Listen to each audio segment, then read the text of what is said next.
యేసుప్రభు వారి శ్రేష్టమైన ఘనమైన నామంలో శుభం తెలియజేస్తా ఉంటున్నాం. 3 సంవత్సరాల సంపూర్ణ బైబిల్ పర్యటనకి ఆహ్వానిస్తా ఉంటున్న కీర్తన 55. ఈ కీర్తన 55లో దావీదు చాలా నొప్పిగుండా, చాలా బాధగుండా ఆయన ప్రయాణం చేస్తూ ఉంటున్నాడు. ఆయన ప్రయాణం చేసి ఈ ప్రార్థన చేస్తూ ఉంటున్నాడు. ప్రభా, మొదటి వచనంలో ప్రభా, నా దయచేసి నా మొర విను ప్రభా, నన్ను దయచేసి అలక్ష్యం చేయదు, నేను చాలా బాధలో ఉన్నాను అని తాను మొరపెడతా ఉంటున్నాడు. రెండవ వచనంలో ప్రభా, నా మాట విను, నాకు ఉత్తరం ఇవ్వు, నా నా ఆలోచనలు నన్ను పీడిస్తున్నాయి, నన్ను పిండేస్తా ఉంటున్నాయి.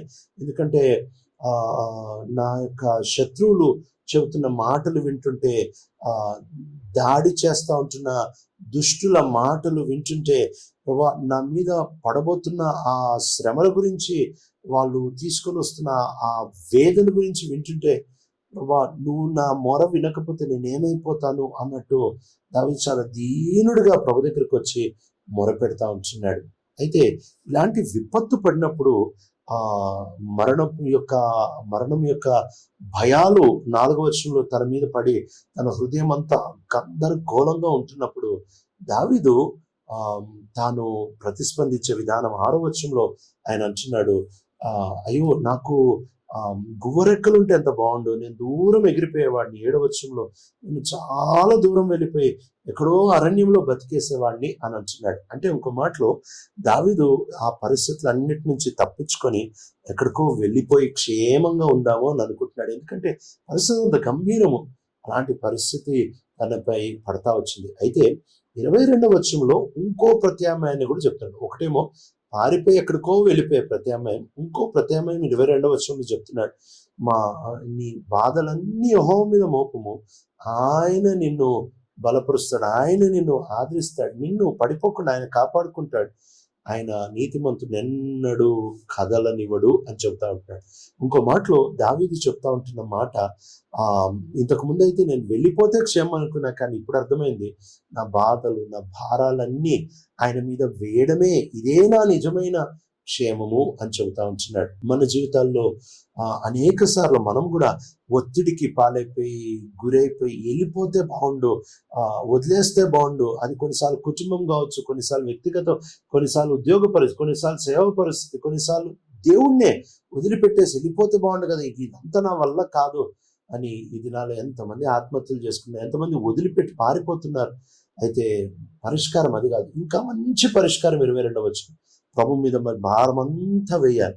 ప్రభు మీద మన భారం అంతా ఎప్పుడైతే వేస్తామో ఆయన మనం కదల్చనివ్వబడకుండా ఆయన చూసుకుంటాడు. హెబ్రీ బైబిల్లో ఈ ఆయన మీద మన కేర్స్, లేకపోతే మన భారాలన్నీ వేయడం అనే ఈ మాట యొక్క అర్థాన్ని చూసినట్లయితే, అక్షరానుసారంగా దాని అర్థం ఏంటంటే, ఆయన నీకు ఇచ్చింది తిరిగి ఆయనకే ఇచ్చేయి అన్నట్టు మాట్లాడుతున్నాడు. ఇంకో మాటలో దాని అర్థం ఏంటి అని అంటే, ప్రభు నీ మీద ఏ బరువులైతే మోపాడో ఆ బరువుల్ని నువ్వు మోయలేవు, నువ్వు మళ్ళీ ఆయన దగ్గరకు వచ్చి ఆ బరువులు ఆయనకి ఇచ్చే. అసలు ఆ బరువు ఆయన నీ మీద పెట్టింది ఎందుకంటే, నువ్వు ఆయన దగ్గరకు రావాలని, ఆయనకి ఇచ్చేయాలని ఆ బరువు నీ మీద పెట్టాడు. ఇది హెబ్రీ బైబిల్ ఇస్తున్న అక్షరానుసారమైన అర్థము. కనుక మన జీవితాల్లో మనం కూడా ప్రభు మన మీద పెట్టిన భారమును తిరిగి తీసుకొని ప్రభు దగ్గరికే మనం వస్తే ఆయన తిరిగి నిమ్మలపరుచినట్టుగా ఆయన దగ్గరికి రావడానికి ఆయన అనుమతిస్తాడు. కీర్తన 107, 23 నుంచి 30 వరకు ఒక ఓడ ప్రయాణం చేస్తూ ఉంది. ఆ ప్రయాణం చేస్తున్న ఆ ఓడలో భయంకరమైన తుఫాను వచ్చింది. ఇక అసలు ఆకాశం అంత ఎత్తు వెళ్ళి అగాధం అంతా దిగిపోతున్నారు, అంత భయంకరమైన తుఫాను వచ్చింది. అలాంటి తుఫాన్లో వాళ్ళు ఎప్పుడైతే ప్రభుకి మొరపెడతా వచ్చారు, నిమ్మలమైన వాతావరణాన్ని ఇచ్చారు.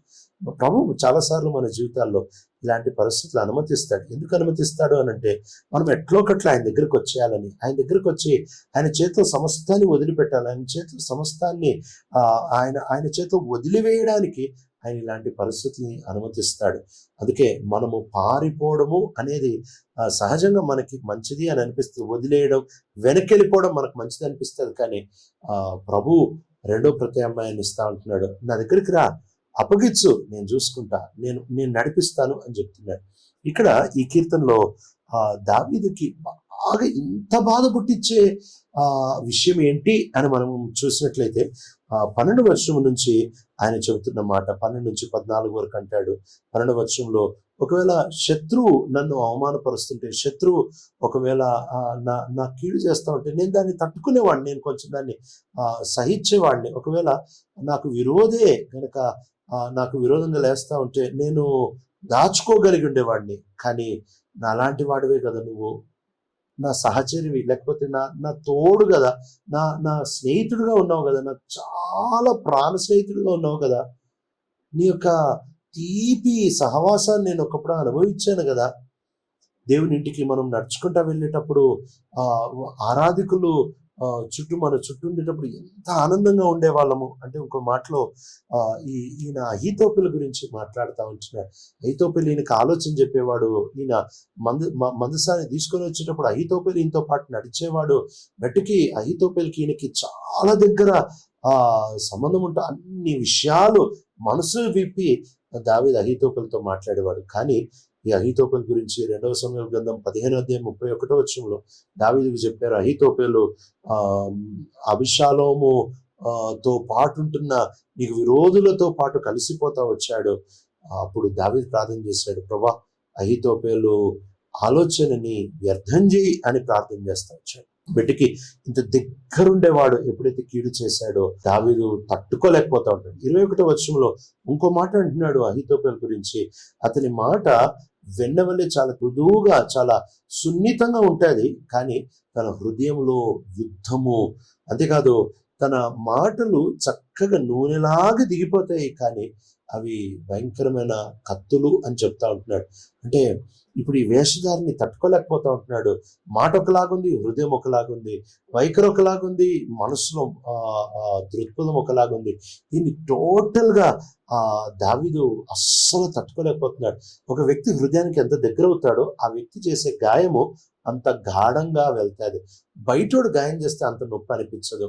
కనుక దావీదు చాలా బాధ, అహీతోపెలు ఇంత దగ్గర నాతో పాటు తిన్నాడు, నాతో పాటు ఉన్నాడు, మేమిద్దరం చక్కటి సహవాసం, ఈయన నాకు ఇంత విరోధి అయిపోతా వచ్చాడా అని చాలా బాధలో ఉంటున్నాడు. కనుక ఇంకా తట్టుకోలేక ఈయన ఈ కీర్తన రాస్తా ఉంటున్నాడు.